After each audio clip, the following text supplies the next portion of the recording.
20 years ago, films based on comic book characters could be split into two categories.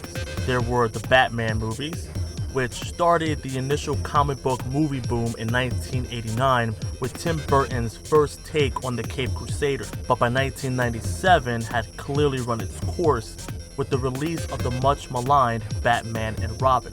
Then there were all the other comic book movies, most of them trying and failing to copy the Batman formula. There were some outliers, like The Crow and The Mask, but because Jim Carrey walked away from doing a sequel and the tragedy involving Brandon Lee while filming The Crow, we never got proper sequels to those movies. So by the turn of the century, comic book films needed to evolve. They needed a shift in direction, and that shift would not come from Batman or Spider-Man or the film that gets a lot of the credit for starting the second comic book movie boom, 2000's X-Men. It would come from a character that only the most hardcore of comic book fans would know of, and that's Blade. Blade is one of the most important comic book films in history. It was the first successful film produced by Marvel, now one of the most powerful studios in Hollywood today. And more importantly, it was the first successful comic book film to focus primarily on a black character.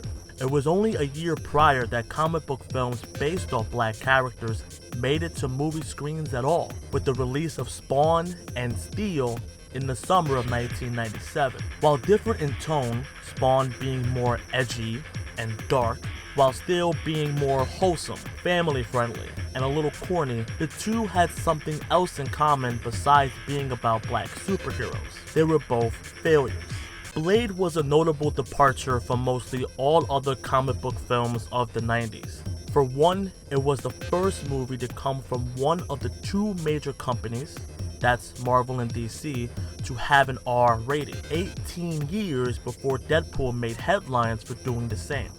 And while some things have not aged particularly well, most notably the CGI,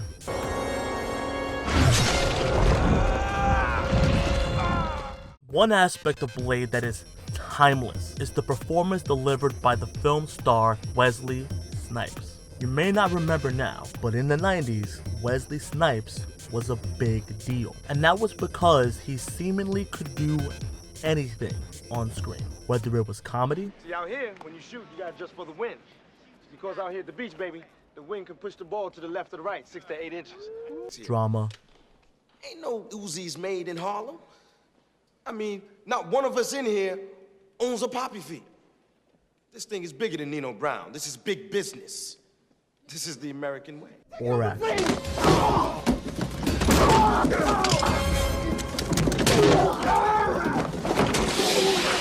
Originally, Snipes was supposed to play Black Panther, but because of legal issues, his dream of being the King of Wakanda never materialized.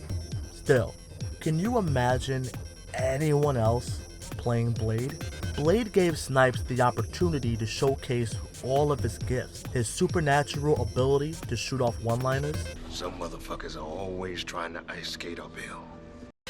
his martial arts background, and his natural-born charisma. The film was a surprise hit in 1998, making over double its budget and spawning 2 sequels. Blade 2, released in 2002, was directed by none other than Guillermo del Toro and is the best film in the series. Then there's Blade Trinity, which is a god-awful movie, but notable because it was the last comic book film to star a black character until Black Panther releases this month. Blade would appear on the small screen in a 1-season TV show and a 1-season anime series, a collaboration between Marvel and famed anime studio Madhouse. There hasn't been a new Blade film since 2004, and while Black Panther is the first comic book movie to star a black character in a long time, the Marvel Cinematic Universe has taken some steps forward as far as showcasing black characters in their films. You have Terrence Howard and later Don Cheadle playing War Machine, Anthony Mackie as Falcon, Tessa Thompson as Valkyrie, and of course, Chadwick Boseman as Black Panther. But before Black Panther, before the Avengers, before the thought of Marvel even making movies, it all started with one movie, and that was Blade.